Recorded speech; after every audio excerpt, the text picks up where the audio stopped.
હવે વાત કરીશું અમૂલ નિયામક મંડળની ચૂંટણીને લઈ। આ ચૂંટણી નજીકમાં છે ને પહેલા જોરદાર રાજકારણ ગરમાયું છે ને અહીંયા પરિસ્થિતિ એવી છે કે સત્તા પક્ષના ધારાસભ્ય જ ભ્રષ્ટાચારની વાતનો સ્વીકાર કરી રહ્યા છે। જી હા, ભાજપના જ એક સ્થાનિક ધારાસભ્ય છે, એમણે કહ્યું છે કે અમૂલમાં ભ્રષ્ટાચાર ચાલી રહ્યો છે ને આ જ ભ્રષ્ટાચાર હટાવવા માટે મારે હવે ચૂંટણી લડવી પડશે। અને આ ધારાસભ્ય છે ભાજપના ઉમરેઠના ધારાસભ્ય ગોવિંદ પરમાર, જેઓ હવે મેદાનમાં આવ્યા। તેમણે કહ્યું કે હું 28 ઓગસ્ટે ડંકાની ચોટ પર આણંદ બ્લોક બેઠક પર ઉમેદવારી નોંધાવીશ। તેમણે અમૂલના જ વહીવટ પર સવાલ ઉઠાવ્યા, નામ લીધા વિના તેમણે આડકતરી રીતે ભ્રષ્ટાચારનો સ્વીકાર પણ કર્યો। કહ્યું કે અહીંયા ભ્રષ્ટાચાર ચાલી રહ્યું છે ને સાથે પ્રદેશ પ્રમુખ CR પાટીલ સાથે મુલાકાત થઈ છે એવું પણ કહ્યું।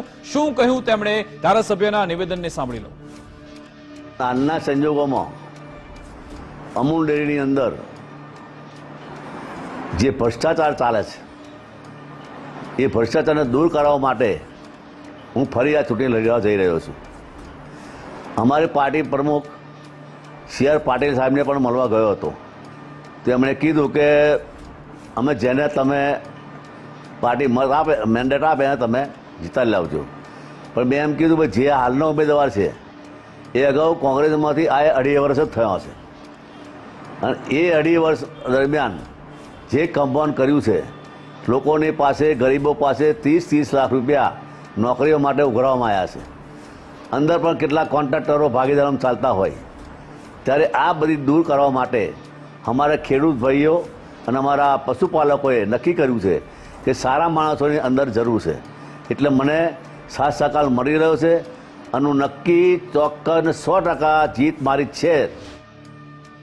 તો અમૂલ ડેરીના નિયામક મંડળની ચૂંટણી માટે ઉમેદવારી પણ શરૂ થઈ ચૂકી છે। માતરના પૂર્વ MLA કેસરીસિંહ સોલંકીએ પણ ઉમેદવારી નોંધાવી છે। તેમને ભાજપમાંથી હટાવવામાં આવ્યા હતા અને હવે તેમણે અહીંયા ઉમેદવારી કરી પોતાના સમર્થકો સાથે ઉમેદવારી નોંધાવવા પહોંચ્યા હતા। તેમણે જીતનો આશાવાદ પણ વ્યક્ત કર્યો છે। આણંદ નિયામક મંડળ એટલે કે અમૂલ ડેરીનું ચૂંટણી ચાલી રહી છે। એની અંદર માત્ર 10 વિભાગમાંથી આજે મેં ઉમેદવારી પત્ર ભર્યું છે અને મને વિશ્વાસ છે કે ત્રણેય જિલ્લાના પશુપાલકોએ 27/9/2024થી એમણે અને અમારા સૌ ચેરમેનશ્રીઓની માગણીઓ હતી, એ માગણીઓ આજ સુધી આ દૂધે ધોયેલી ટોળકીએ સ્વીકારી નથી। તો આવનારા દિવસોની અંદર પણ આ દૂધે ધોયેલી ટોળકી તમામે તમામ ઉમેદવારો હારી જવાના છે અને અમારી આખી પેનલના ઉમેદવારોનો વિજય થવાનો છે, નક્કી છે। તો આજ અંગે વાતચીત કરીશું। અમારા સંવાદદાતા યશદીપ ફોનલાઈન પર જોડાઈ ગયા છે। યશદીપ, અમૂલ નિયામક મંડળની ચૂંટણી આવેલી છે, પહેલા ભાજપના ધારાસભ્ય કેમ અહીંયા ભ્રષ્ટાચારના આરોપ લગાવ્યા? ગોવિંદ પરમાર આખરે કોના પર નિશાન તાકી રહ્યા છે અને અહીંયા અમૂલની ચૂંટણીને લઈ કેવા કાવા દાવા પણ થઈ રહ્યા છે એ પણ વિસ્તારથી જણાવશો। જી હા વિકાસ, જે પ્રમાણે અમૂલ નિયામક મંડળની ચૂંટણી આવી રહી છે ને તેના સાથે જ રાજકારણમાં ખૂબ ગરમાવો આવી ગયો છે। દૂધનું રાજકારણ જે છે તેમાં જે સફેદ દૂધની સત્તાનો સુકાન સંભાળવા માટે અત્યારે તમામ જગ્યાઓ પર જે સહકારી આગેવાનો સાથે સાથે રાજકીય આગેવાનો જોર લગાવી રહ્યા છે। વાત કરવામાં આવે તો સૌ પ્રથમ વખત ભારતીય જનતા પાર્ટીના જે 12 બેઠકો છે તે 12 બેઠકો પર તમામ જગ્યાએ ઉમેદવારો ઉભા રાખી રહ્યા છે। એટલે અમૂલની ચૂંટણી જે છે હવે કહી શકાય કે એક રાજકીય રંગે રંગાઈ ચૂકી છે। ભારતીય જનતા પાર્ટીના ઉમરેઠના જે ધારાસભ્ય છે ગોવિંદભાઈ પરમાર, તેમના દ્વારા ગત જે ચૂંટણી યોજાઈ હતી તેમાં પણ ઉમેદવારી કરવામાં આવી હતી અને માત્ર 2 મતના જ ટૂંકા ડિફરન્સથી તેઓ ચૂંટણી હારી ગયા હતા। ત્યારે આ વખતે ફરીથી તેમના દ્વારા ચૂંટણી જંગમાં ઝંપલાવવા માટેની તૈયારીઓ કરી દીધી છે। મહત્વનું છે કે આણંદ જે બેઠક છે આણંદ બ્લોકમાંથી અમૂલ ડેરીમાંથી કાંતિભાઈ સોડા પરમાર, જે તત્કાલીન ધારાસભ્ય હતા, તેઓ ચૂંટાઈ આવ્યા હતા અને તેઓને બાદમાં તેઓ ભાજપમાં જોડાય છે અને ભાજપમાં જોડાયા બાદ તેમના દ્વારા કેસરિયા કરવામાં આવ્યા અને ત્યારબાદ જે છે તેઓ વાઇસ ચેરમેન અમૂલ ડેરીના બન્યા હતા અને આ ટર્મ તેમની વાઇસ ચેરમેનની પૂરી થઈ છે। એટલે કે હવે આણંદ બ્લોક પરથી જો ભારતીય જનતા પાર્ટી કાંતિભાઈ સોડા પરમારને ફરીથી પસંદ કરે છે તો જે ગઈ ચૂંટણીમાં જે પરિસ્થિતિ સર્જાઈ હતી તે જ પરિસ્થિતિ ફરીથી સર્જાય તેવી શક્યતાઓ વધારે જોવા મળી રહી છે।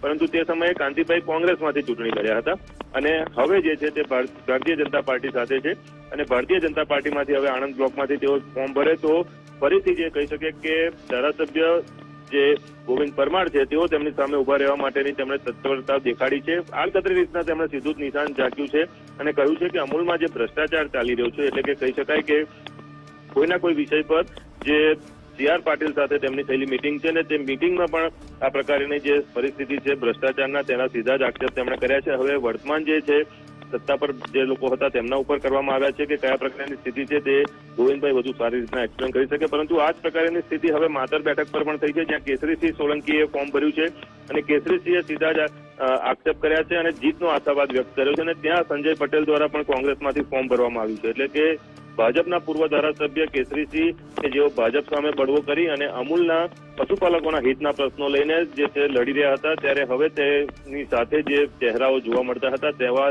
જ એક સંજય પટેલ અને તે સંજય પટેલની જે સામે જ અત્યારે કેસરીસિંહે ફોર્મ ભર્યું છે. એટલે કે કહી શકાય કે હવે આ અમૂલના દૂધની ચૂંટણીમાં જે દૂધિયા રાજકારણમાં જે ઉભરા આવી રહ્યા છે એ કયા પ્રકારની રાજકીય પરિસ્થિતિ સર્જે તેના ઉપર નજર રાખવી જરૂરી બની રહેશે. જી બિલકુલ, આભાર યશદીપ, તમામ જાણકારી આપવા બદલ, અમારી સાથે જોડાવા બદલ.